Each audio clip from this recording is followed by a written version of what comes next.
Hello there everybody, Sabanai2 aka Nightmare, and welcome back to Demon Slayer, in what will probably be the last week we shall be watching this, at least until supposedly the movie comes out, which you guys did tell me that it is canon. It is pretty much similar to what My Hero Academia did with their movie, that it is canon to the overall story plot. So yeah, I guess I'll have to wait till that movie comes out whenever we finish this. But a couple of things. So, one thing that it was kind of brought up was just how the Hashiras acted. Yeah, it's something that I really should have, I really should have, put this into perspective here about how they've killed a lot of demons and their own, their reasoning and the way they act and all that. Yeah, I can understand it a little bit more. Although, Toshiro Jaggerjack still is kind of, he's still a bit of a wild child, to say the least. And, oh, somebody actually told me how old a bunch of these characters are. And I think it was I think the youngest of them right now is, I think he's the snake guy. I'm really sorry if I'm getting the name wrong, or if I'm getting this terminology wrong. I really need to probably pull up those comments again, because I went over them. And I'm trying to recall this from memory. But if they were Hashiras, I think he was 14. And if they were Hashiras since before then, or they went through, I don't know, I guess they must have been Hashiras for relatively the same amount of time during the time that Tanjiro was training. So, at the age of 12, that's freaking ridiculous. On top of that, the pink and the green haired girl's suit was the one that was given to her while everybody else burned their outfits. Okay, coolio, nice to know that weird fun fact. Not entirely sure how to process that. But anyway, bit of a summary.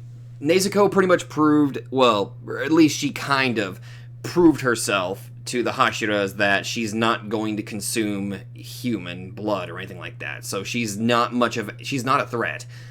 And overall, that episode itself, good lord. She's very strong-willed to resist the demonic nature, which is pretty damn good. And ironically, it feels bad that I'm going to be ending Demon Slayer this week. On a more positive note, we certainly have a few more shows that we're going to be watching, but still. Anyway, I think it's time we threw ourselves in. Okay, that Taisho secret was actually kind of nice. And another reincorporation of Tanjiro's ability to smell things. Also nice. Okay, so now we got to see some of the rehabilitation training that unfortunately Zenitsu and Inosuke were not up to snuff at being able to pull off.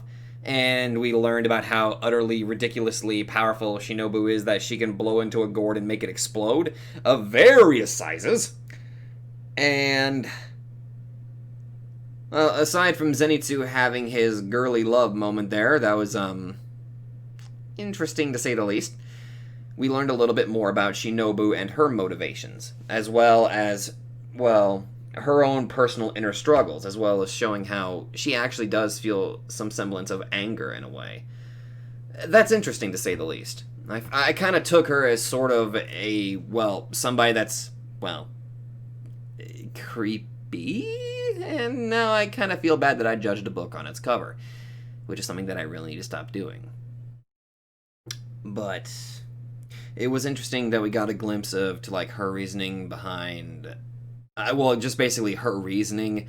We got to see a glimpse of her big sister, and apparently her big sister had similar she was kind of similar to Tanjiro in that regard, which that's quite nice to say the least.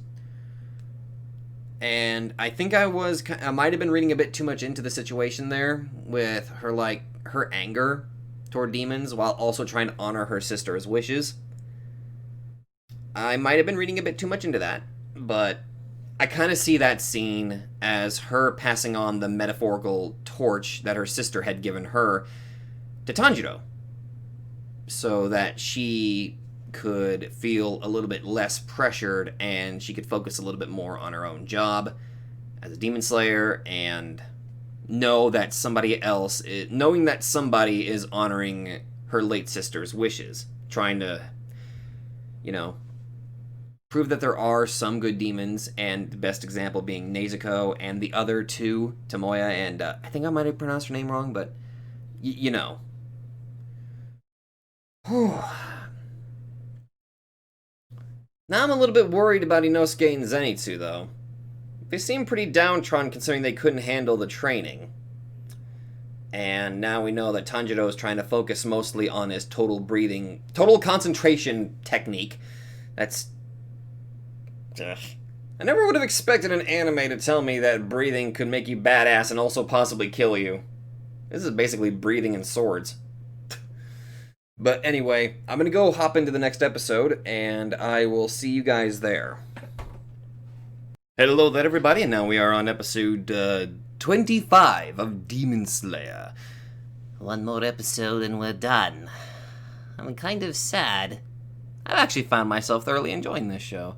But anyway, last episode we got to see some apparent rehabilitation training because they did have their shit wrecked, and it did take them quite a bit of time, Tanjiro, Inosuke, and Zenitsu some time to recover, so it's no wonder that they'd be lacking sort of in their training because of that.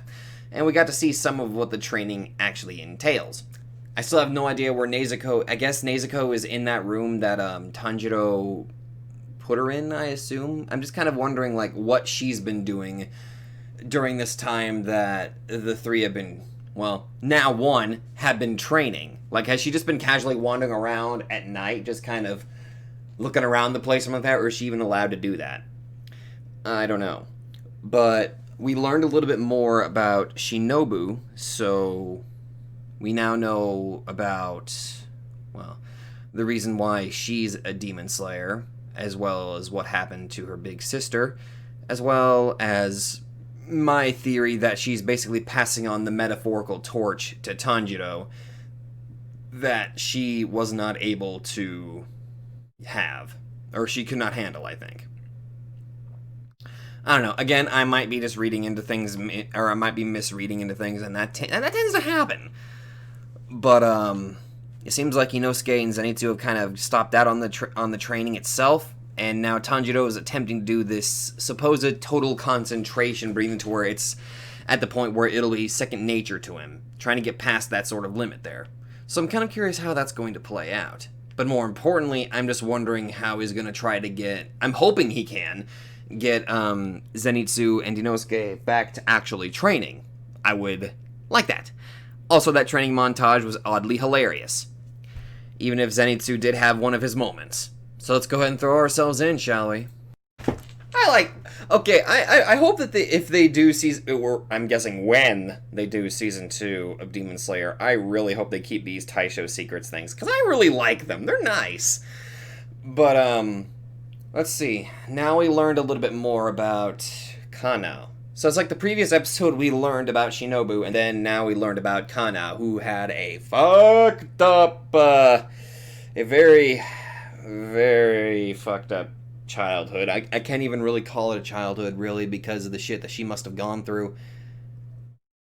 And that thing about her just snapping and no longer feeling pain, it's just like...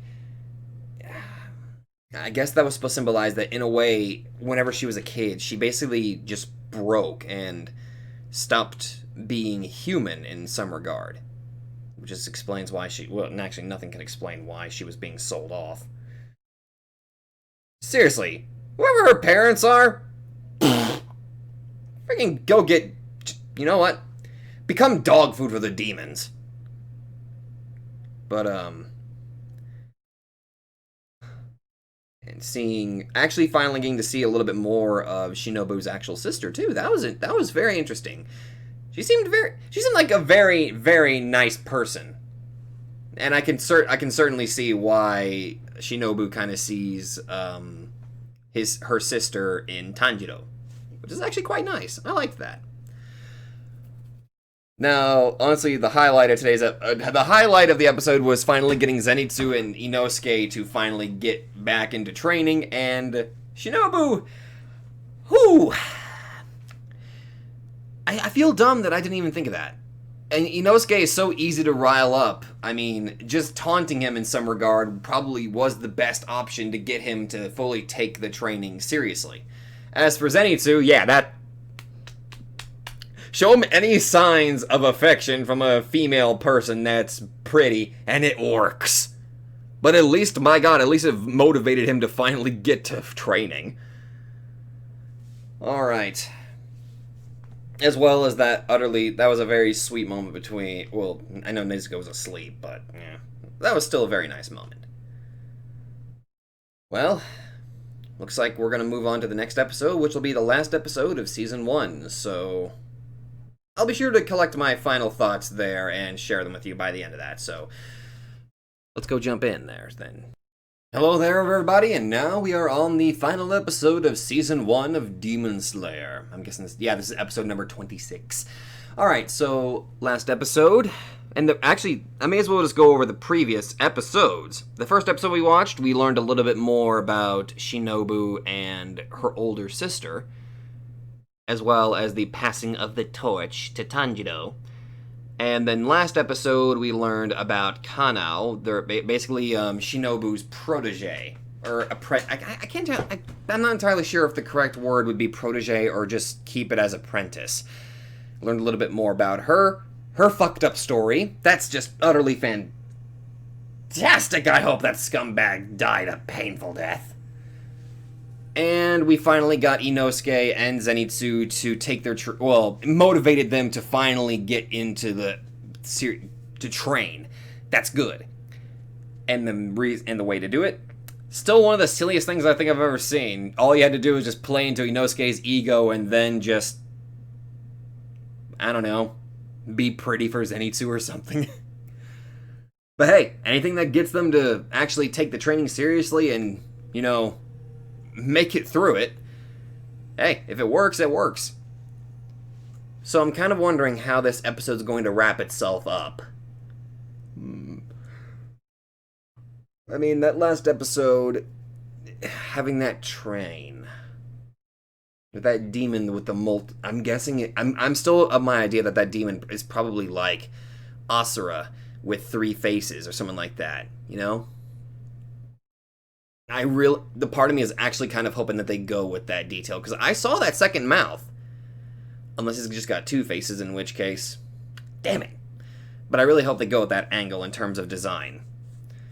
Anyway, I am kind of curious how they're going to wrap up this season with this episode, so... I don't know. As long as I get to see more of Inosuke, just the 3 of them, and Nezuko as well, I'm just gonna be I'm gonna be very happy regardless. So, let's throw ourselves into the last episode of Season 1. Demon Slayer Infinity Train Arc. Film adaptation greenlit. Well, that's good to know that the movie at least got greenlit. It's not like people already know that the movie's still in development, or it's gonna be... Wait a minute. When the hell is it supposed to be released again? I think somebody told me, but I can't remember for the life of me when it was supposed to be returned. Anyway... With that, we have completed Demon Slayer Season 1, the Coming of Age arc. What a very fitting title. Okay, so let's go over with my overall feelings about this show in general. For one, I liked what it did. It did something that I kind of wish that others would do, but they usually take a darker route that I really don't like. Not saying what. People already know this. But Tanjiro and Nezuko's relationship, that was fantastic. It was a focused story, no forced, romance, which some shows tend to do for some shows and games seem to do for some odd reason, which is just, ugh. I am happy that it never even so much as hinted at that. It was a legitimate brother-sister relationship that was fantastic. It was actually good. Tanjiro as a character himself, though, but I liked his character a lot. Like how he showed one thing that I guess it's going to be repeated throughout the entire. It was done throughout the show, was showing that these demons were human at one point, and showing Tanjiro's, you know, how he showed them all like he gave them. I think one guy actually kind of did a joke about this. Demon Slayer, a demon dies, and then the demon's just like, now let me tell you the story of whenever I was 5. I think that's a pretty darn good summary of like a good portion of the demons in this show. Like, it gave these horrendous monsters that have killed a lot of people a moment where it shows that they were indeed human, and I liked that. Honestly, by far one of my more favorite ones would have to involve specifically the spiders and what are those drums called again? The drum demon. Like, those were by far my favorites throughout the whole show itself. Specifically their stories. Muzan as a villain overall is utterly hoo boy. And I just realized I'm going all over the place right now. I'm sorry. I really need to start putting down like this stuff on lists so I can probably convey my thoughts. But anyway, I liked Tanjiro as a character. He was very relatable. He was a very, very human character, I think. How, in their last moments, he showed those demons a little bit of respect. Not really respect, but his just show of his humanity. And the best part about, or I guess not really the best part, but one of the things that really factored into that was the fact that his sister was turned into a demon.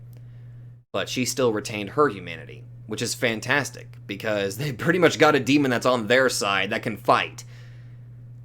Which, even though she really didn't say all that much, most of her dialogue was just conveyed through her mannerisms, and it was, a lot of her scenes were honestly hilarious, adorable, or somewhat dark, specifically with that one Hashira. Yeah, he was a joy. Orokodaki is a character. He was a very good mentor. He fit that role quite well. And kind of being like a sort of pseudo-father to Tanjiro in some way. Like, seeing him cry and be legitimately happy when Tanjiro returned from the final selection alive. That was really nice. That was a very powerful moment.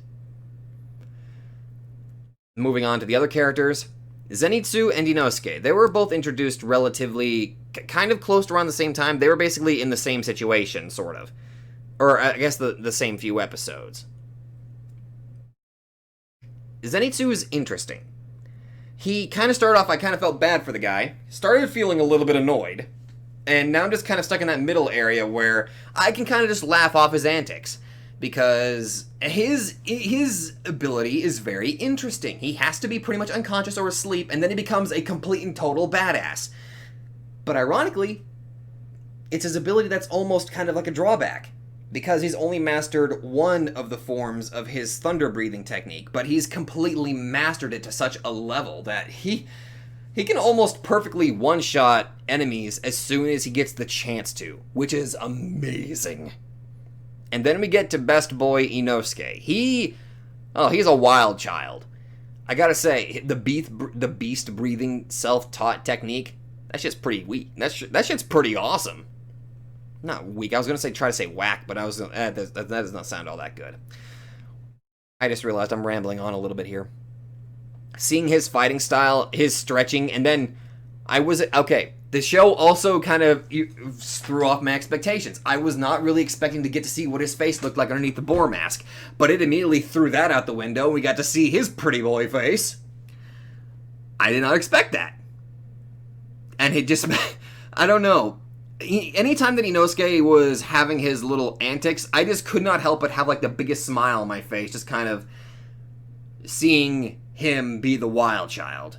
Obviously, I didn't like him getting his ass kicked, I will say that, but I felt like that was a good step toward his character development, realizing he's not the strongest guy out there. And I feel like that would work fantastically to make him an even more badass dude. I think I've already shared my feelings concerning all of the demons that we've come across. Like, obviously, the drummer and the spiders were by far my favorites. They were my favorite few episodes that were put together.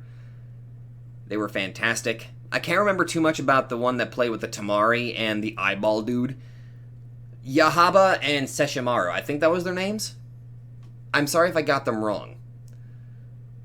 But, speaking of other demons, meeting Tomoya and her assistant, whose name I've already forgotten. I feel bad that I can't... Yashida? No, what's that? No. Yashiro... God damn it, I cannot remember what his name is.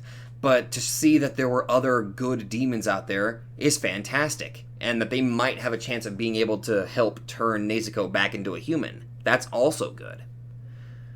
Another positive that I liked, this goes back to the spider fight.